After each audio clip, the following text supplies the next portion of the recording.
তো কুসুমের সামনে আসছে মহাসংগ্রাম, তার কুসুমকে কি করতে হবে, এই মহাসংগ্রাম থেকে কি এই সম্পর্ক যে বিনা সম্পর্কটা শুরু করা যায়।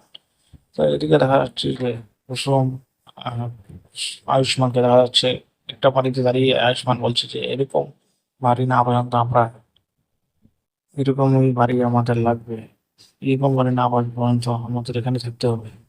তারপর ওদিকে দেখা যাচ্ছে যে আয়ুষের মা আর আয়ুষের ফটো নিয়ে কাঁদছে এবং বলছে যে এই বাড়িতে যত এরকম ফটো আছে সব সরিয়ে নাও, তো তার সহকর্মীদের বলছে।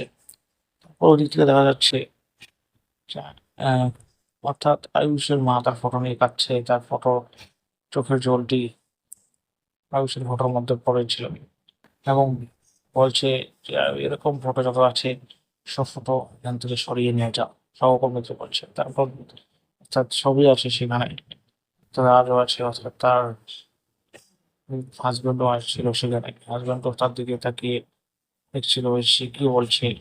তার বউ কাছে যে কুসুম বলছে যে ওই বাড়ি ছেড়ে এই বাড়িতে আর ভালো লাগছে না। তো হঠাৎ করে বাড়ির দরজার অ্যালার্ম বেজে উঠলো, বললো যে কেউ এসেছিল দেখে গিয়ে, তারপর ছট করে গিয়ে দেখলো যে একজন লোক দাঁড়িয়ে এবং এসে বলছে যে আমরা,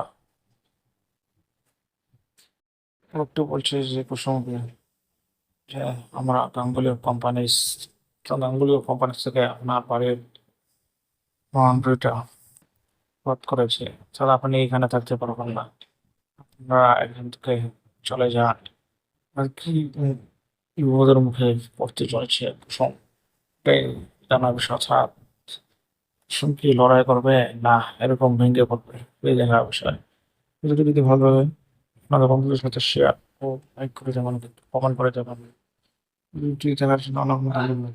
ভিডিওটি ভালো লাগলে লাইক শেয়ার করে দিন। ধন্যবাদ ভিডিওটি দেখার জন্য।